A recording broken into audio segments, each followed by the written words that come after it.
భారత మాజీ ప్రధాని, దేశ ఆర్థిక సంస్కరణల రూపశిల్పి, ప్రజల జీవితాలను మార్చిన ఆర్థికవేత్త, దేశం గర్వించదగ్గ ముద్దుబిడ్డ, జ్ఞానం, వినయం, రాజనీతి మూర్తిభవించిన గొప్ప వ్యక్తి డాక్టర్ మన్మోహన్ సింగ్ తన 92వ ఏట డిసెంబర్ 26 గురువారం రాత్రి 9:51 కన్నుమూశారు. 1932 సెప్టెంబర్ 26న అతి సాధారణ కుటుంబంలో పుట్టి కిరోసిన్ దీపాల వెలుగులో చదువుకున్న మన్మోహన్ సింగ్ దేశ ప్రధానిగా ఎదిగారు. 2004 నుండి 2014 వరకు 13వ ప్రధానిగా 10 ఏళ్లు సేవలందించారు. 33 ఏళ్ల పాటు రాజ్యసభ సభ్యునిగా కొనసాగారు. 1991లో ప్రధానిగా పివి నరసింహారావు బాధ్యతలు చేపట్టాక మన్మోహన్ సింగ్ ఆర్థిక మంత్రి అయ్యారు. వారిద్దరూ కలిసి దేశ ఆర్థిక రథాన్ని పరుగులు పెట్టించారు. ఎన్నో ఆర్థిక సంస్కరణలు చేపట్టి దేశాన్ని సంక్షోభం నుండి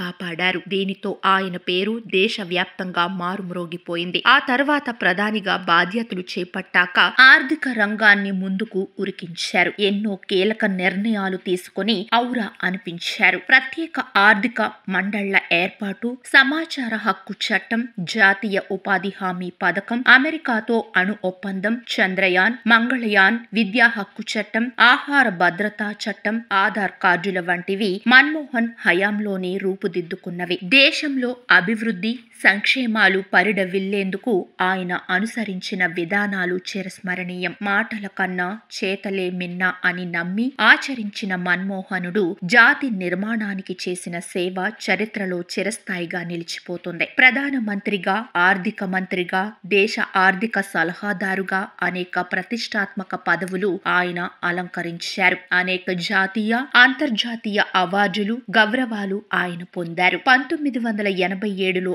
ఆయనకు కేంద్ర ప్రభుత్వం పద్మ విభూషణ్ అవార్డుతో సత్కరించింది.